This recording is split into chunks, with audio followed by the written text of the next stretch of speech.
Today we're going to look at DOSBox Enhanced Community Edition, and I'm going to try it out with a program called Band in a Box, which is a DOS version of a program that's still available. So it's basically a commercial application that is not available unless you buy it, because they still produce a Windows version of Band in the Box that is used currently and uses some of the same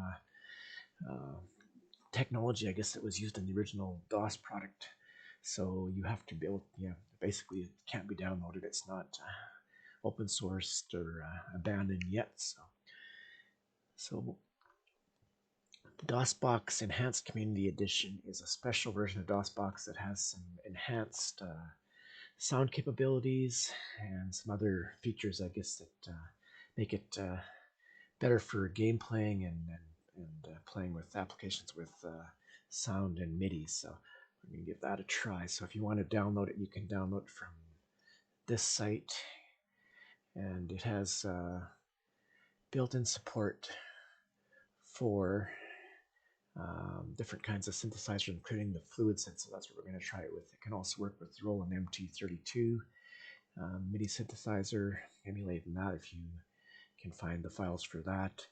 And you will need the Fluidsynth is included in the application, but you'll need a sound font file, and there's some default ones that you can download. One for Fluid R3 version, and I'm going to use that sound font with Fluidsynth.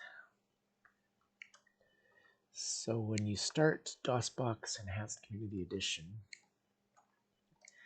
it creates a file in your user's name, your app data, local DOSBox folder. I guess that's where Windows 10 allows it to write, so they make it by default go to there when you start any version of DOSBox. And if you start the Enhanced Community Edition one, you should see DOSBox-ece.conf in the folder under your users, your name, app data, local DOSBox folder. And inside there, you have to tell it what MIDI device you want to use, so that it tells you in the section here what possible values are. And we're going to use the Fluidsynth options. So you have to say MIDI device equals Fluidsynth, and then you have to point it to one of those sound font files that I said you're able to find and download. And I have it inside DOSBox C, this folder that I use for my C drive when you're running DOSBox, but it doesn't have to be in there. But it is it points to a Windows folder rather than something inside DOSBox when it's running. So you can use any folder that in your Windows machine that you can get access to, and it can even have long file names if you're not using it like I am inside the DOSBox 8-character limit area, but I just renamed it here to be a little bit shorter. So that's the one thing you need to set up, and then you save that file and start DOSBox ECE.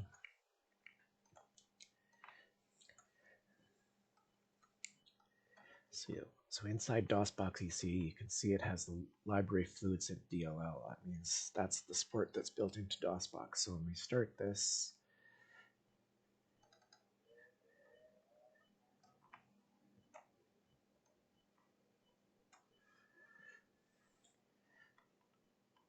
you'll see that I have it set up.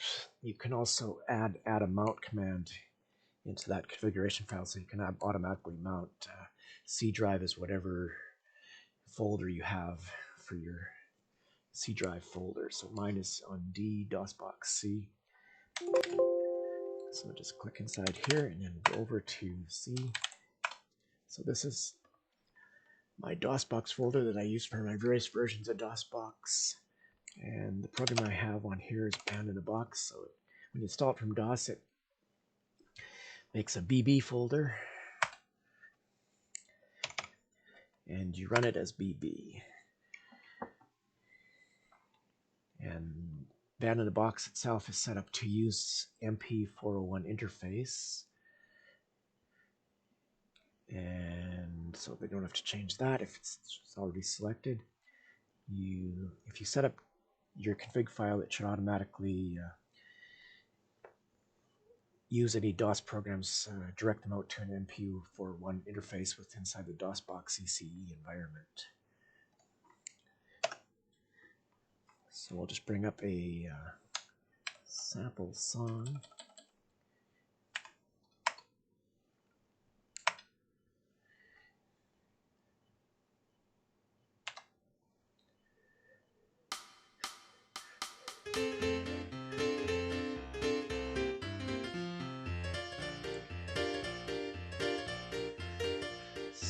So you can see and hear it. Basically put in the chords of a song. This is a demo that came with it. Alexander's Ragtime Band song, a certain style called Joplin. And it basically goes through the chords and gives you a visual playback of where the different parts are being played. Piano, bass, drums, and this one has melody as well. So you can see the end there.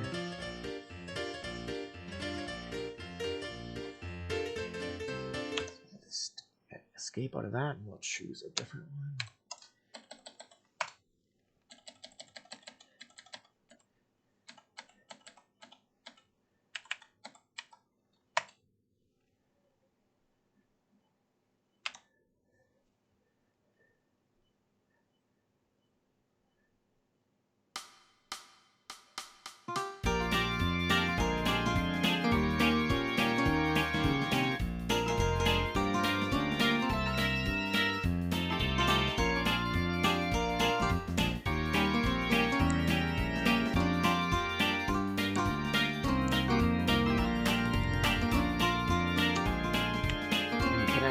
Turn off the various parts by going Alt and the function keys.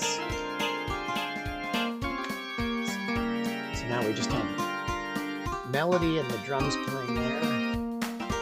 So turn back on piano, back on bass, back on guitar.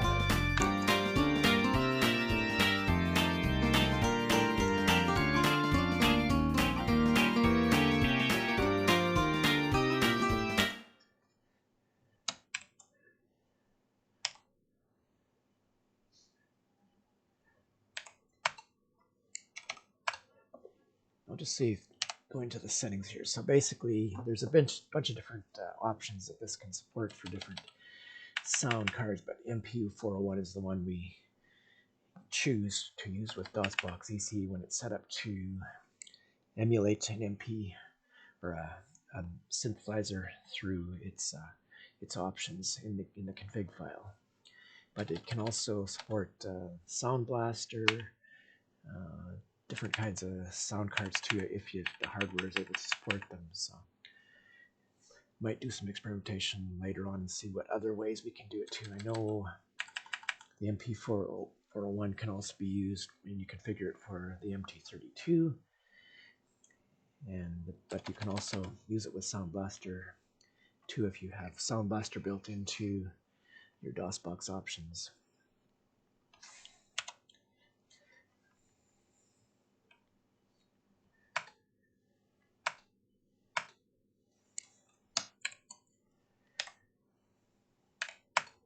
So I guess that's it for today. Just showing you how this all works. It's kind of a unique DOS program for the time, something that actually supported MIDI and lets you do some chord input for some music accompaniment. And it was kind of a unique application that was developed by Peter Gannon. And like I said, it's still being sold today. There's much more enhanced versions of it now that work with the current versions of Windows that do all kinds of fancy things, but this was the simplest version of it. So hope you learned something today. Thank you.